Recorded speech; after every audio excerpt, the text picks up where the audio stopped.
আগে এই পুকুরে জলে থই থই করতো, আর খরা লেগে এখন আস্তে আস্তে জলের স্তর নিচে নেমেই চলেছে।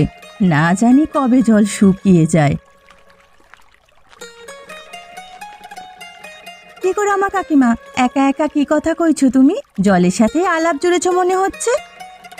আর বলিস না রে মা, যখন আমি এই নলচরে বিয়ে হয়ে এসেছিলাম তখন এই পুকুর কত জীবন্ত ছিল, আর আজ দেখ এই পুকুরের জল কত নিচে নেমে এসে পৌঁছেছে।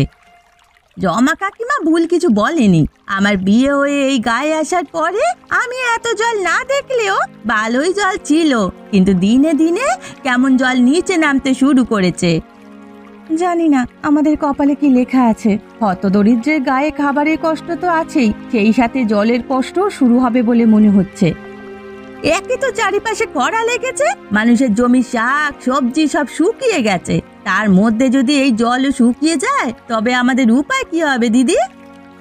আমাদের আর কি হবে? এতদিন ভাতের কষ্টে মানুষ মরেছে, আর এখন জলের কষ্টে মরবে।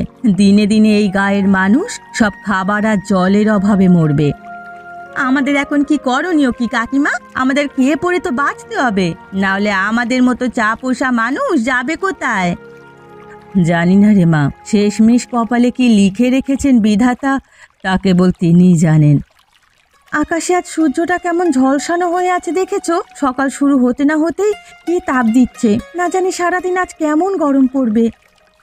রোদ বাড়ার আগে বাড়ি গিয়ে সব কাজ করে নেই, চল। এখানে থেকে গল্প করে আর সময় নষ্ট করিস না। হ্যাঁ কাকিমা ঠিকই বলেছে, চলো জয়াদি, জল নিয়ে বাড়ি যাই। হ্যাঁ হ্যাঁ তাই চল দেখি।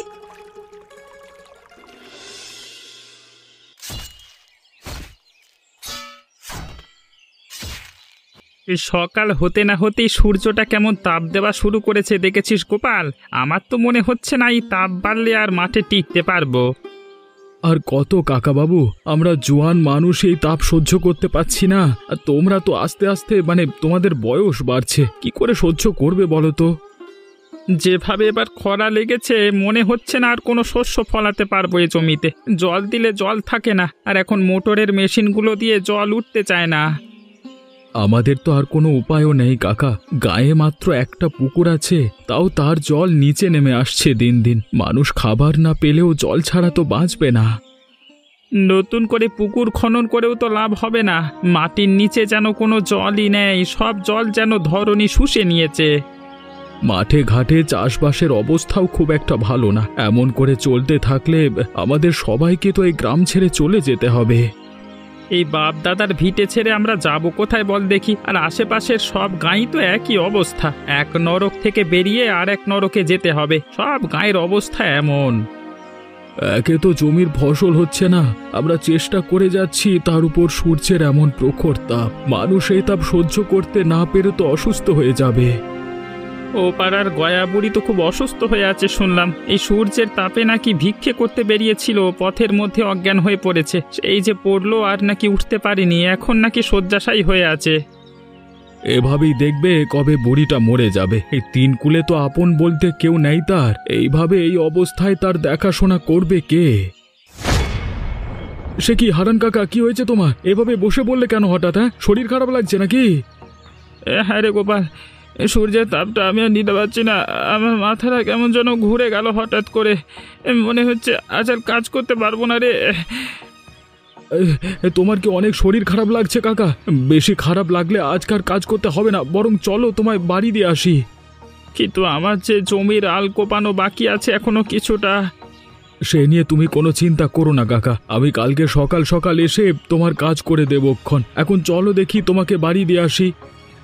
চল চল তবে চল রে।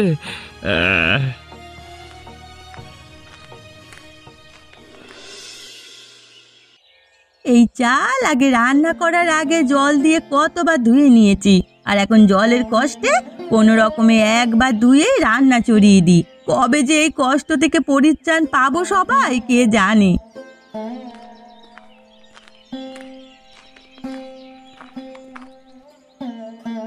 কি গো গিন্নি, একা একা কার সাথে কথা বলছো? আশেপাশে তো কাউকে দেখতে পাচ্ছি না। কার সাথে আর কথা কইব, আমার কপালের সাথে কথা বলছি গো। জলের অভাবে সারা গায়ের মানুষ মরছে। গয়া পিসি নাকি জলের অভাবে কাল মারা গেছে। মরার সময় নাকি বেচারি এক গ্লাস জল খেতে চেয়ে পায়নি। মরবার সময় তার মুখে কেউ জল দেবে কি করে? সবার ঘরেই যে জলের সংকট এখন, এই অবস্থায় কেউ কাউকে জল দিতে চাইবে না গো। কি দিন এলো গো, এখন নাকি এই দিনও আমাদের দেখতে হবে? মরার সময় এক গ্লাস জল চেয়েও পাওয়া যায় না। উপরওয়ালা যেন এমন দিন দেখার আগে আমাদের মরণ দেয়। এমন করে বলতে নাই গিন্নি, এতে ওপরওয়ালা আমাদের উপর অসন্তুষ্ট হবেন। আজকে মাঠে সূর্যের যা তাপ, আর থাকতে না পেরে চলে এলাম। কালকে তো হারান কাকা মাথা ঘুরে পড়ে মাঠ ত্যাগ করেছে। চলে এসে ভালোই করেছো, না হলে এই তাপে অসুস্থ হয়ে পড়লে ওই দূর মাঠে কে জল দেবে মুখে? জল তো কোথাও পাওয়া যাচ্ছে না গিন্নি, যেখানেই যাই না কেন সবখানেই জলের অভাব। বাড়ি এসেও কি জল খেতে পারছি না কি মন মতো। আর তাছাড়া যা রোদ পড়েছে, মানুষ গাছের ছায়ায় বসে যে একটু স্বস্তির মুখ দেখবে সে উপায়ও নেই। সব গাছগুলো দিন দিন শুকিয়ে মরে যাচ্ছে। আর ভালো লাগছে না এসব কিছু। কবে যে একটা উপায় বের হবে। আমার বড্ড জল তেষ্টা পেয়েছে গিন্নি, আমায় এক গ্লাস জল খাওয়াবে? ঘরে তো কোনো জল নেই গো। এত রোদে এত পথ হেঁটে গিয়ে জল আনতে আমার বড্ড কষ্ট হয়। আজ রোদের তাপ দেখে আমি আর বের হইনি ঘর থেকে। যেটুকু অবশিষ্ট আছে রান্না আর দুপুরের খাবার জন্য রেখেছি। সেখান থেকে আমাকে একটু জল দাও গিন্নি, না হলে জল তেষ্টায় গলা বুক শুকিয়ে আসছে। তুমি বসো, আমি তোমাকে জল দিচ্ছি। দুদিন ধরে রোদের তাপে কেউ ঘর থেকে বেরোতে পারিনি। না জানি আজকে মাঠের ফসলগুলোর কি অবস্থা হয়েছে। সে কি গোপাল দাদা, ওই দেখো আমাদের জমির ফসল সব নষ্ট হয়ে গেছে। রোদে শুকিয়ে সব চৌচির হয়ে আছে। মনে হচ্ছে ফসলের জমিতে আগুন লেগেছে, সব পুড়িয়ে দিয়েছে ওই কড়া রোদ। হায় হায় হায়, এখন কি হবে আমাদের? আমাদের যে বউ বাচ্চা নিয়ে এবারে না খেয়ে মরতে হবে। দুঃখ করে আর কি হবে দাদা, যা হবার তা তো হয়েই গেছে। এখন আমাদের কিছু একটা করতে হবে, না হলে সবার জন্য সামনে আরো বড় বিপদ অপেক্ষা করছে। কি রে গোপাল, ওভাবে মাথায় হাত দিয়ে বসে আছিস কেন? তোরও কি আজকে আমার মতো মাথা ঘুরছে নাকি? না গো কাকা, ওই দেখো জমির সব ফসল নষ্ট হয়ে গেছে। আমাদের সব আশা স্বপ্ন এই সূর্যের তাপ পুড়িয়ে ছারখার করে দিয়েছে। হায় হায় হায়, কি সর্বনাশ হলো আমাদের! এখন কি হবে গো?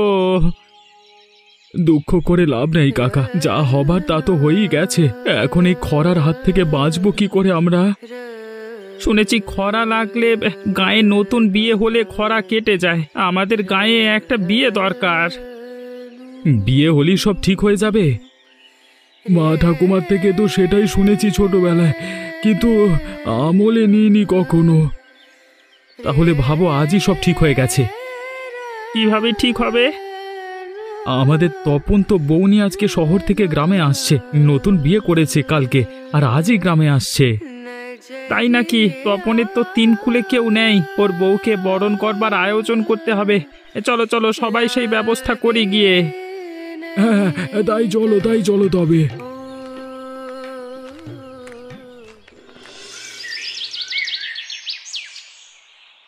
তপনের বউ আসাতে এই গায়ের দুঃখ ঘুচবে, সবাই সেই আশাই করছে।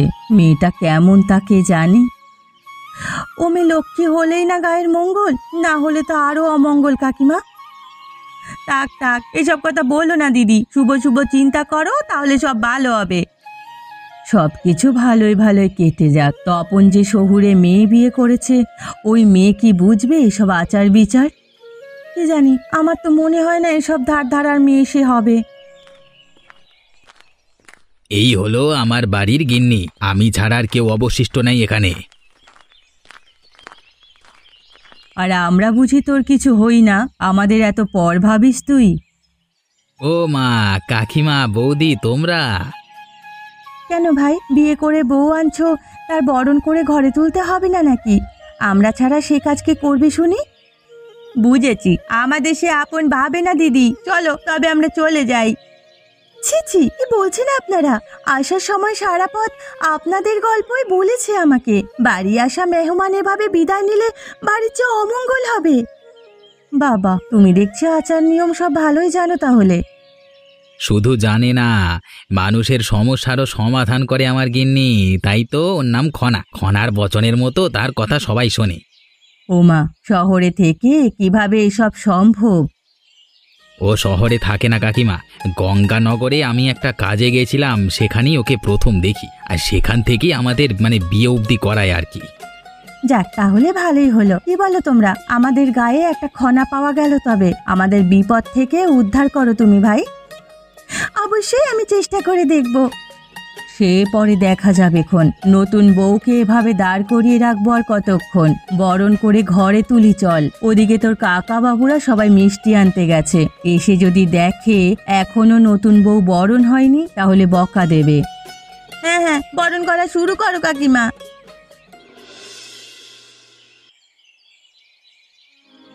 দিনে দিনে গায়ে যে পরিমাণ গরমের প্রকোপ বাড়ছে, তাতে করে এই গায়ে আর ফসল ফলানো সম্ভব নয়। আর ফসল না ফলাতে পারলে আমাদের সংসার চলবে কি করে?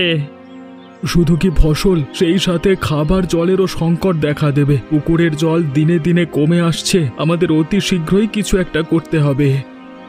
কিন্তু কি করবি তোরা? আমাদের যে এই দুর্যোগ থেকে পরিত্রাণের কোনো পথ জানা নেই।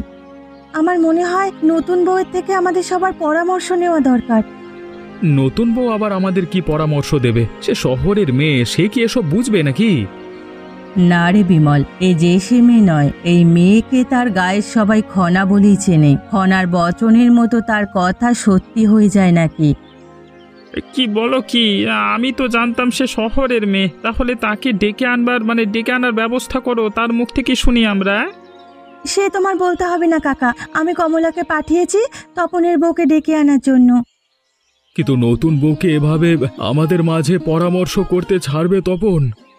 ছাড়বে মানে? কমলাকে তো চিনিস তোরা। ও যখন গেছে তপনকে সঙ্গে করে নিয়ে আসবে দেখিস। তাহলে নতুন বউয়ের অপেক্ষা করো সবাই একটু। রোদের তাপ তো বাড়তে শুরু করেছে, আর বেশিক্ষণ এভাবে বসে থাকা যাবে না। কমলা তো এখনো নতুন বউকে নিয়ে এলো না। আসবে আসবে, একটু অপেক্ষা কর, দেখবি ঠিক চলে আসবে। ওই তো নতুন বউ আর কমলা আসছে। বলেছিলাম না, কমলা ঠিক খনাকে নিয়ে আসবে। এসো এসো মা, বসো এখানে। কি হয়েছে কাকা বাবু? হঠাৎ আমায় ডেকেছেন কেন আপনারা? শুনেছি তুমি নাকি তোমার গায়ের মানুষকে বিভিন্ন পরামর্শ দিয়ে সাহায্য করতে। এখন এই বুড়ো বাপটাকেও সাহায্য করতে হবে তোমায়। আমাদের গায়ে যে খরা লেগেছে, তাতে করে সকল ফসল নষ্ট হয়ে গেছে। খাবার জলের সংকট তৈরি হচ্ছে। এভাবে চলতে থাকলে তো খরার প্রকোপে সবাই মারা পড়বো আমরা। তুই একটা উপায় বলে দে মা আমাদের। যদি খরা থেকে বাঁচতে চান তাহলে ঘরে ঘরে চাল কুমড়োর গাছ লাগান। চাল কুমড়া? এটা লাগিয়ে আবার কি হবে? চাল কুমড়ো লাগালে কি খরা কমে যাবে নাকি? কি জানি দাদা, নতুন বউয়ের কথা কিছুই তো বুঝতে পারছি না। তাই থাম তো তোরা, দেখি আগে ওকে বলতে দে সবটা। তুমি বলো মা। চাল কুমড়া হলো এমন একটা সবজি যার 70% জল।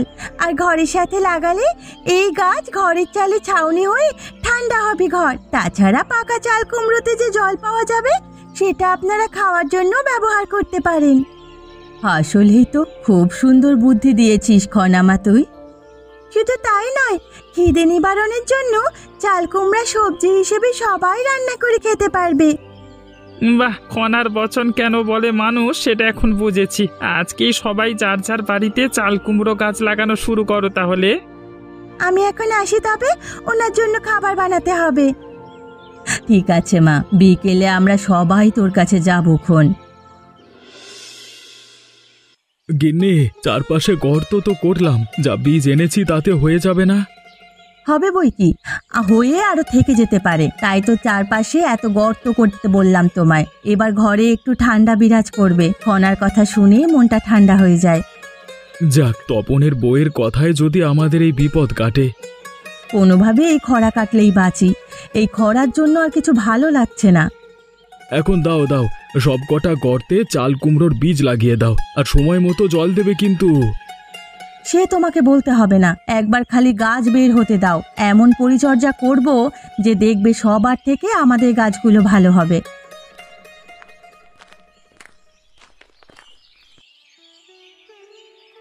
কি গো গোপাল দাদা, একেবারে সারা বাড়িতে চাল কুমড়োর বীজ লাগিয়েছো দেখছি। বাড়িতে তো চাল কুমড়োর ঝাড় বানিয়ে ফেলবে দেখছি তুমি। হ্যাঁ গো ঠাকুরপো, এবারে বুঝি বাড়িটা একটু ঠান্ডা হবে। গাছ বাঁচলে তবেই না ঠান্ডা হবে দিদি, যেই রোদ আর রোদের তাপ পড়ছে না জানি কি হয়। পরেরটা পরে দেখা যাবে, আপাতত আমাদের কাজ আমরা করি। আমার মনে আশার আলো সঞ্চার হয়েছে নতুন বউয়ের কথা শুনে। ঠিক বলেছ দাদা, সবাই খুশি হয়েছে, এখন বাকিটা উপরওয়ালার হাতে। দাও গিন্নি, এবারে গাছগুলোতে জল দাও তোমরা, আমরা বরং হারান কাকার বাড়ি থেকে ঘুরে আসি। আজকে ঘরে এত তাপ লাগছে কেন বুঝলাম না। কদিন আমাদের চাল কুমড়ো গাছটার জন্য ঘরে বেশ ঠান্ডা লেগেছে, কিন্তু আজকে আবার এমন কেমন তাপ লাগছে কেন? হায় হায় হায়, এই যে সর্বনাশ হলো আমাদের। কি ব্যাপার, সকাল সকাল এমন হা হুতাশ করছো কেন? কি হয়েছে তোমার? হায় হায় গিন্নি, ওই দেখো কি হয়েছে। আমাদের চাল কুমড়ো গাছ যে শুকিয়ে যেতে শুরু করেছে, গাছগুলো কি সব মরে যাচ্ছে। সে কি, এখন আমাদের কি হবে গো? আমরা এবারে কি করব? আর কেঁদে কেটে লাভ নাই গিন্নি, এই সর্বনাশার রোদ আমাদের সব কেড়ে নেবে, বুঝতে পেরেছি।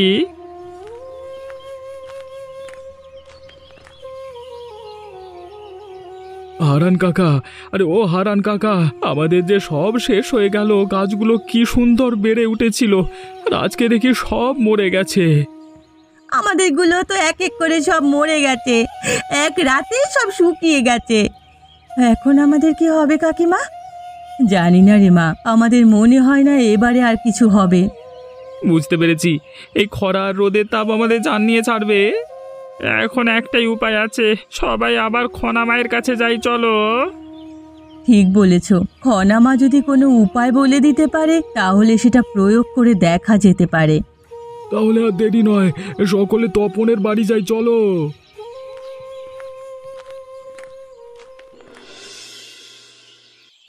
গিন্নি, আরে ও গিন্নি, আমাকে এক গ্লাস শরবত করে দেবে গো?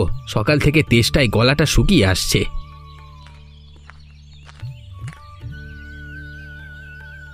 আমি আগে থেকেই শরবত বানিয়ে রেখেছি।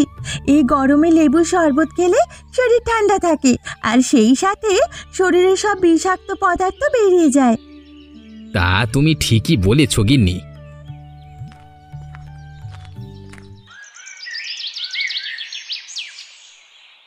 এ কি কাকা বাবু, আপনারা সবাই সকাল সকাল আমার বাড়িতে?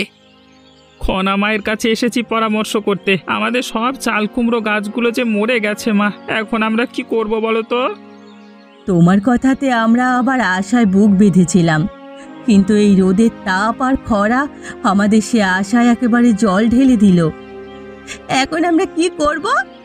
আমাদের শেষ আশার আলোটুকুও যে নিভে গেল, এখন আমাদের কি হবে?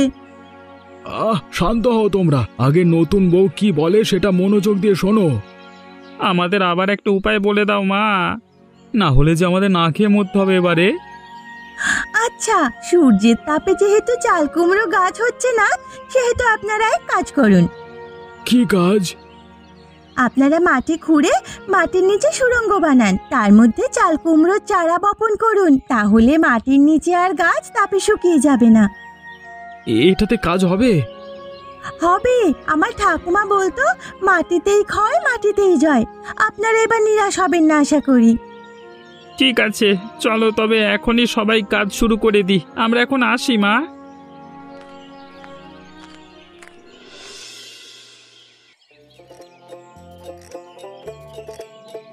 আমাদের সকল শ্রম এবারে বৃথা যায়নি। খনা মায়ের কথা মতো আমরা মাটির নিচে চাল কুমড়ো গাছ লাগিয়ে ভালোই করেছি। হ্যাঁ গো, মেয়েটা আসলেই লক্ষ্মী। আমাদের গায়ের জন্য কিন্তু মেয়েটা সত্যিই লক্ষ্মী। এখন কেবল চাল কুমড়োগুলো খাবার উপযোগী হলেই হলো। কিছুটা শহরে বিক্রি করে চাল ডাল কিনে আনবো, আর বাকিগুলো পাকলে আমরা খাবার পরে এই খোলে জল জমা করে রাখবো। এতে জলও ঠান্ডা থাকবে। কমলা একদম ঠিক বলেছে, এই মাটির নিচে চাল কুমড়া চাষ করে আমাদের ভাগ্য ফিরবেই ফিরবে, সবাই দেখে নিও। আর কদিন বাদে প্রকৃতি সবুজ হয়ে উঠবে। খনা সবাইকে নিয়ে গ্রামের সব জায়গায় গাছ লাগাচ্ছে। মেয়েটা ভারী লক্ষ্মী গো। এখন সবাই কাজে মন দাও দেখি, আর মাসখানেকের মধ্যে আমাদের চাল কুমড়োগুলো আবার উপযোগী হয়ে যাবে।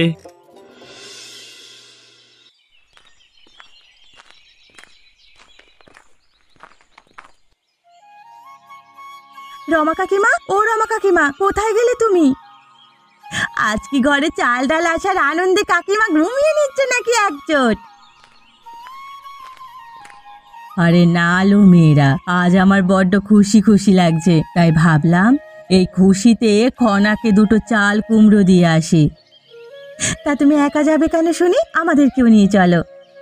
কাকিমা, একা একা নতুন বউয়ের কাছে গিয়ে ভালো হয়ে যাবে ভেবেছো নাকি? হ্যাঁ ও মা, যেই একটু হাল ফিরেছে অমনি কট্টর কট্টর কথা বেরোনো শুরু হয়েছে দেখছি। হ্যাঁ আরে কাকিমা, আমরা তো সবাই মজা করছিলাম, চলো তবে আমরা এখন যাই, খনার বচন শুনে আসি। হ্যাঁ কি বলো? হ্যাঁ হ্যাঁ, তাই চল মা। আর আপনারা কোথায় যাচ্ছেন? আপনারা যাবেন না খনার বচন শুনতে? এমন নিত্য নতুন মজার গল্প পেতে আমাদের সাথেই থাকুন আর পেজটিকে সাবস্ক্রাইব করে দিন।